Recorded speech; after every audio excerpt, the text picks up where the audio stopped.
Okay.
Water separator, fuel filter. We got the specialty pack, 20% off. Oh, as I dump them all out. But comes with 4 filters. They last 15 to 25,000 miles a piece. What's up, guys? Bert from Bert Builds. Hope you're enjoying all the vlogs. The FUMMINS build is coming along, so all the support has been so amazing for that. And we've been banging out our to-do list like crazy. Like crazy, boys. Like, I'm not kidding you. And our goal is to get this thing up and running for the 4th of July. That's our goal. I mean, we have a ton of things to do. We might be able to make it happen. So, the FUMMINS build, what does it need? She needs quite a few things, boys, quite a few things. Wasn't transferring the power we needed down to the starter. Now we have everything though. Everything's all hooked up nice. We got our boost gauge, aircraft carrier, engine start button. So that's all good. This pump for our 6.4 is no good. New pump head. This will do up to 100 psi for fuel. This is what pumps the fuel, and then there's also a sump that sucks fuel from the bottom of the tank and runs it through, I forget what they call it, it's not a compressor, but it sucks all the air out of the fuel because diesel fuel is very foamy. And when it sits in your tank and you drive and stop and shake it up, you don't want that air getting sucked down into your fuel system, and then your fuel doesn't burn as clean because you have air in it. So that's what this system gets rid of. And this right here cost me $400 for all this stuff, and a full setup for 95 12 valve Cummins with the pump head and lines and everything is about $800 or $900 for this pump.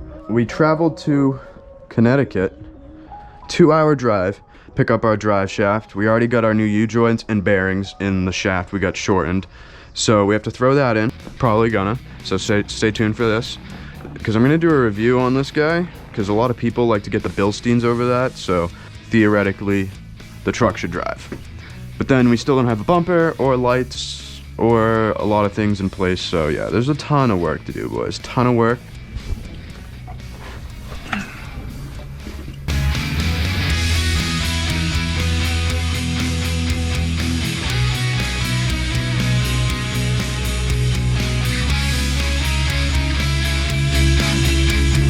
Junk filters are out. Drained out the fuel out of those guys. So now we gotta get the pump head down, replace that guy, get our new spring and ball in there. Feel worse than the cheapest doctor's gloves I've ever felt. Water separator. Fuel filter.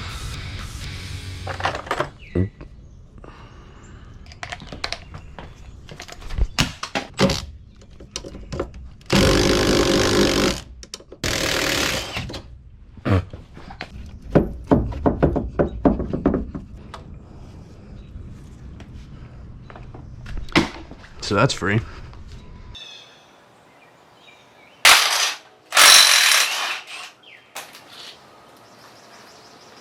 Here's our new spring and ball from FASS. I called them, they got me the right exact part numbers I needed. Very great customer service over there, I believe. Wow, they gave us 2 sets of O-rings. Upgrading from a 10 to a 30 amp fuse on this FASS system here. Going right down from the positive terminal up on the driver's side battery is where your fuse is. We're sweating in right now.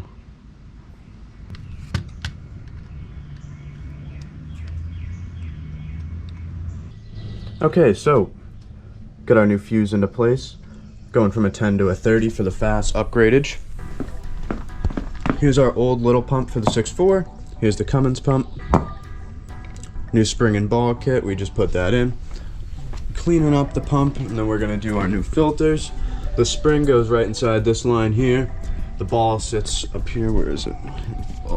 Ball sits like that. And then the pump head goes on top, filters go on the bottom.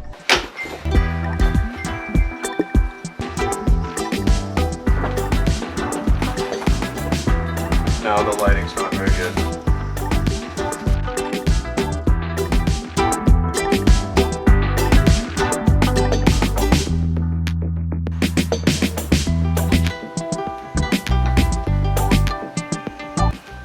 Now, theoretically, when I turn the key, we should hear noises.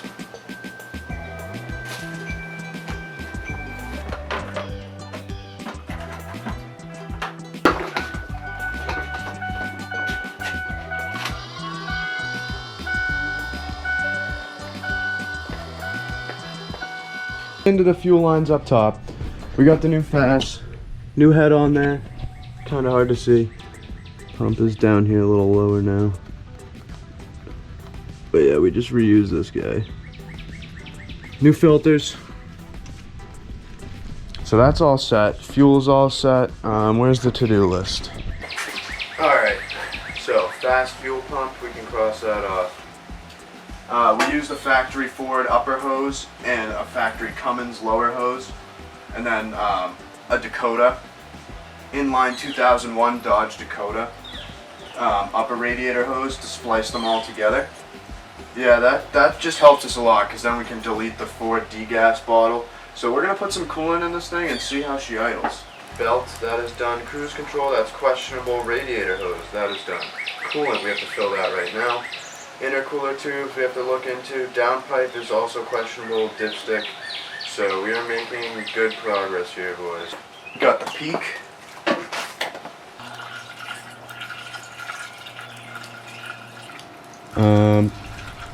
We were adding coolant and we're getting a bit of a drip right away, so I'm confused where it's coming from. Why?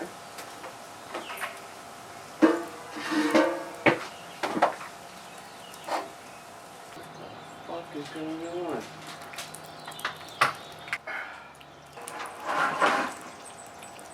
Hopefully this fixes the old pinhole we got going on in our Mishimoto right now, because it really pissed me off. I was like, wow, the radiator hoses were way easier to... Shake, shake, shake, shake, shake, shake, shake, shake.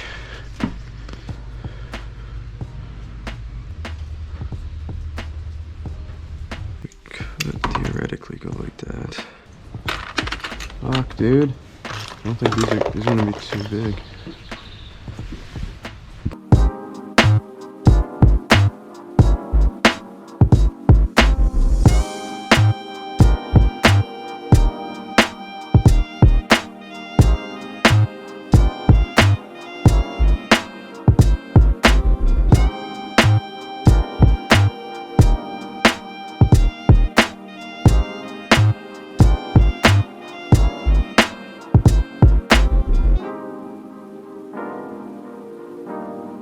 Cut it out of the way.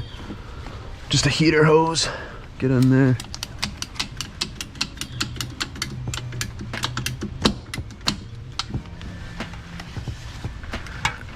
Oh, I probably could have used this a second ago too. Yeah, not really.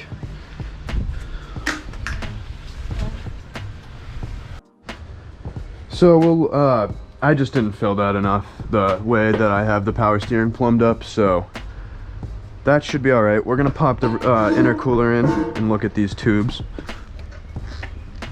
And I need to have my bungee cable ready to go.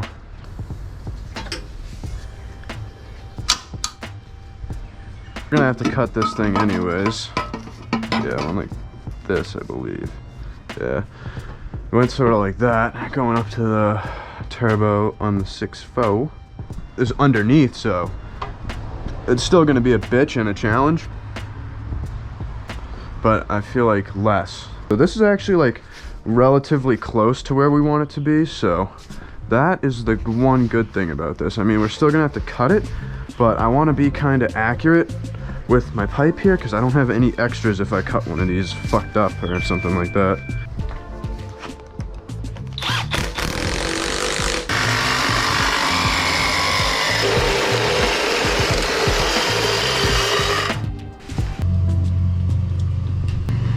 These clamps weren't designed to be in the spots that they're in, so I was trying to make stuff easy to take apart, and I think I achieved that because everything is sort of in a good spot.